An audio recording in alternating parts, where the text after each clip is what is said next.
আমরা বিচক্ষণতার সাথে জেনেছি এবং দেখেছি যে এই পৃথিবীর সমস্ত জ্ঞানী, প্রজ্ঞাবান আর সফল ব্যক্তিরা একাকী জীবনযাপন করেন।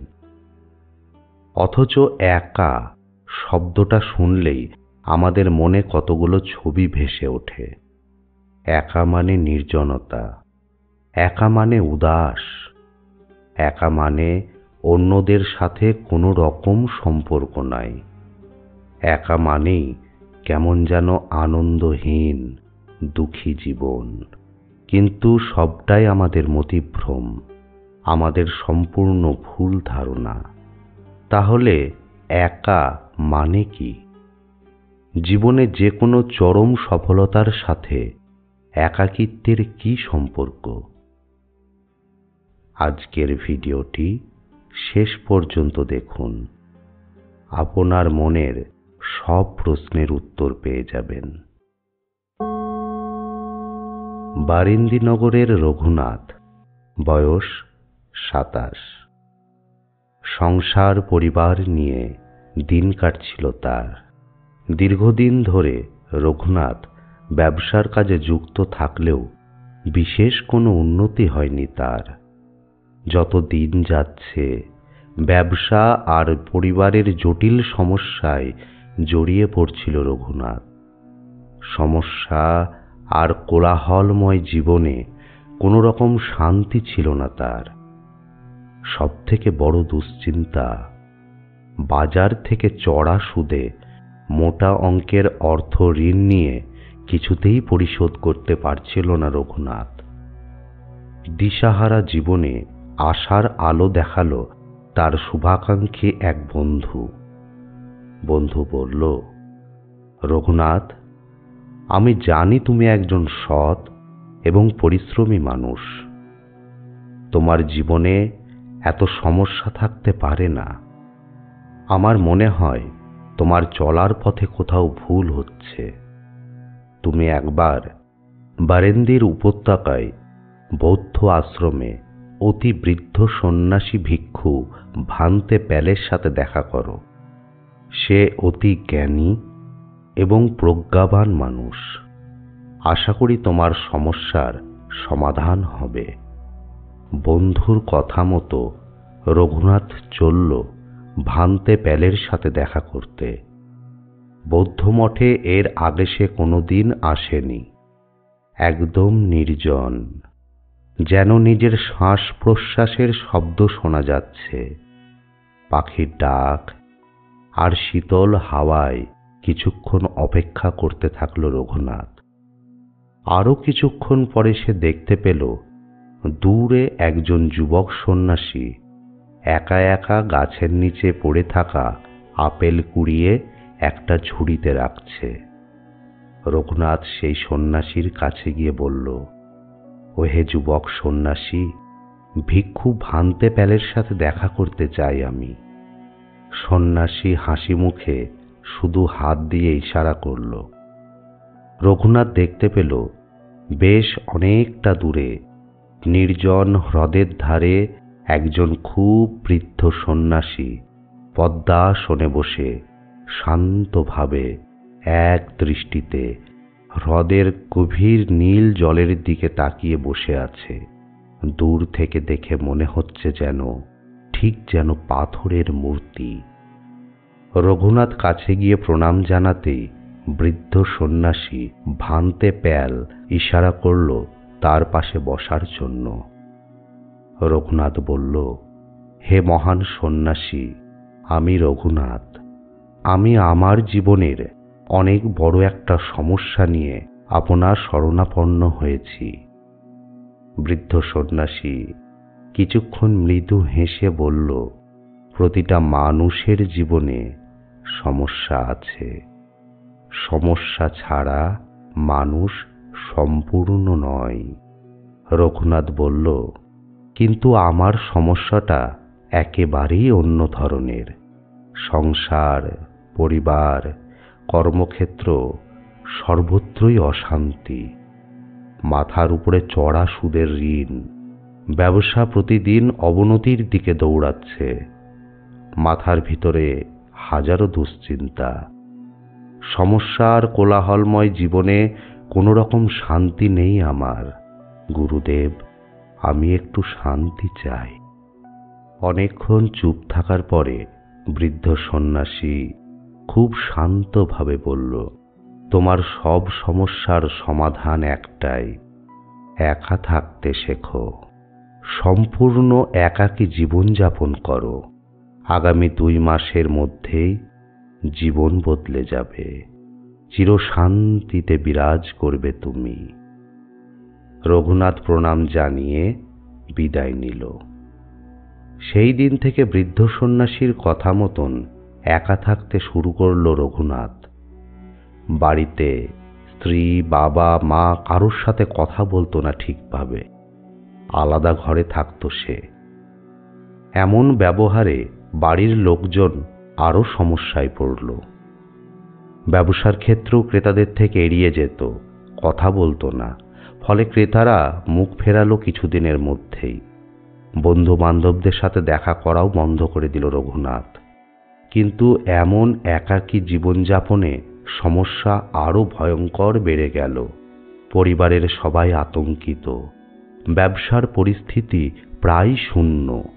বন্ধুদের সামান্য সাহায্যটুকুও বন্ধ হয়ে গেল। এদিকে ঋণের বোঝা বাড়ছে। রঘুনাথ আরো অধিক সমস্যায় জর্জরিত হয়ে মাসখানেক পরেই আবারও সেই বৃদ্ধ সন্ন্যাসী ভান্তে প্যালের কাছে গিয়ে বলল, গুরুদেব, আপনি বললেন যে একা থাকতে শেখো, সম্পূর্ণ একাকী জীবনযাপন করো। সেই মতন চলতে গিয়ে ব্যবসা নষ্ট হয়ে গেল আমার। পরিবারে আরো অশান্তি বেড়ে গিয়েছে। সর্বোপরি আমার জীবন আরো সমস্যায় ভরে গিয়েছে। গুরুদেব, কি করব আমি এখন? বৃদ্ধ সন্ন্যাসী রঘুনাথের চোখের দিকে অনেকক্ষণ তাকিয়ে থাকার পরে বলল, চলো আমার সাথে। রঘুনাথ বলল, কোথায়? সন্ন্যাসী কোনো উত্তর না দিয়ে রঘুনাথের হাত ধরে পাহাড়ি সরু রাস্তায় হাঁটতে লাগল। পথে রঘুনাথ অনেক প্রশ্ন করলেও বৃদ্ধ সন্ন্যাসী কোনো উত্তর দিল না। প্রায় ঘন্টা দেড়েক হাঁটার পরে পাহাড়ের উপত্যকায় একটা গ্রামীণ মেলার মাঝে এসে দাঁড়ালো তারা দুইজনে। বৃদ্ধ সন্ন্যাসী ভান্তে প্যাল বলল, রঘুনাথ, এখানে কত মানুষ আছে? রঘুনাথ বলল, গুরুদেব, কম করে 1000-2 মানুষ তো বটেই। বৃদ্ধ সন্ন্যাসী বলল, রঘুনাথ, তুমি এত 1000 মানুষের ভিড়ে আছো, কিন্তু তুমি ভাবো এদের মধ্যে কে তোমার সাথে আছে? রঘুনাথ বলল, গুরুদেব, এখানে আছে তো কয়েক হাজার মানুষ, কিন্তু আমি এখানে একা। বৃদ্ধ সন্ন্যাসী বলল, তুমি চোখ বন্ধ করে গভীরভাবে শোনো, দেখো তো কি শুনতে পাচ্ছ? রঘুনাথ চোখ বন্ধ করে মেলার নানান আওয়াজের মিশ্রিত এক শব্দ শুনতে থাকল। চোখ খুলে বলল, গুরুদেব, আলাদা করে আমি কোনো শব্দই শুনতে পাচ্ছি না। মিলেমিশে এক বিরাট কোলাহল শুনতে পাচ্ছি। গুরুদেব বলল, এবারে শান্তভাবে আরো গভীরভাবে শোনো, চেষ্টা করো নিজের হৃদস্পন্দন শুনতে পাচ্ছ কিনা। এবারে রঘুনাথ সেই মেলার মাঝে দাঁড়িয়েই শান্তভাবে চোখ বন্ধ করল। কোলাহলের শব্দ যেন ধীরে ধীরে ক্ষীণ হতে লাগল। কিছুক্ষণ পরে সে অনুভব করতে লাগল হৃদস্পন্দনের শব্দ। চোখ খুলল রঘুনাথ, বলল, হ্যাঁ গুরুদেব, শুনতে পাচ্ছি, আমি শুনতে পাচ্ছি নিজের হৃদস্পন্দন। বৃদ্ধ সন্ন্যাসী ভান্তে প্যাল বলল, প্রিয় রঘুনাথ, একা থাকা মানে এই নয় যে সকল মানুষ থেকে দূরে থাকা, তাদেরকে এড়িয়ে চলা। একা মানে ঠিক এই মেলার মতন, সবার সাথে থেকেও একমাত্র একা অনুভব করা। তুমি সংসারে, পরিবারে, বাজারে, হাটে, মাঠে সবার সাথে থাকবে, সবার সাথে চলবে, কিন্তু অন্তরের স্বভাবটা থাকবে একা। এই একাকিত্ব জীবন যাপনের মাধ্যমে নিজের ভিতরের মানুষটার সাথে একাত্মা হবে। নিজের ভিতরে যে প্রাণশক্তির আধার আছে তা উপলব্ধি করতে পারবে। রঘুনাথ, আদতে এই বিশ্ব সংসারে আমরা সবাই একা।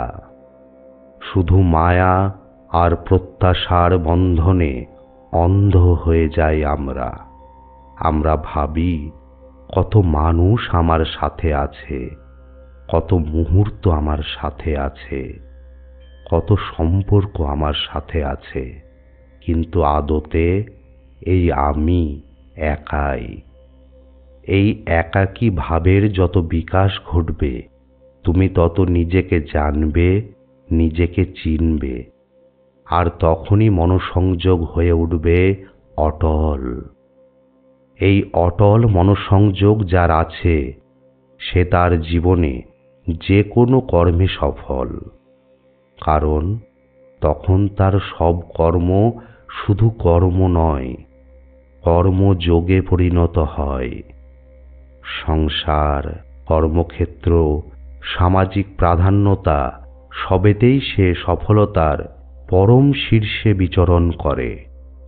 যাও, আজ থেকে সত্যিকারের একা হতে শেখো।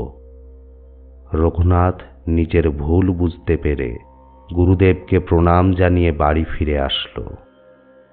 বৃদ্ধ সন্ন্যাসী ভান্তে প্যালের নীতি অনুসরণ করে কিছুদিনের মধ্যেই রঘুনাথ সে তার জীবনে, কর্মক্ষেত্র, সম্পর্ক ও পরিবারে উন্নতি করতে লাগলো।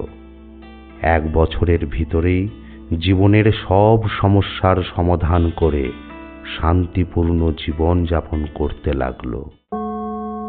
প্রিয় বন্ধুরা, আশা করি আপনার কাছে এখন পরিষ্কার যে একা থাকার আসল নিয়ম কি, কেন আমাদের একাকী জীবন যাপন করতে হবে।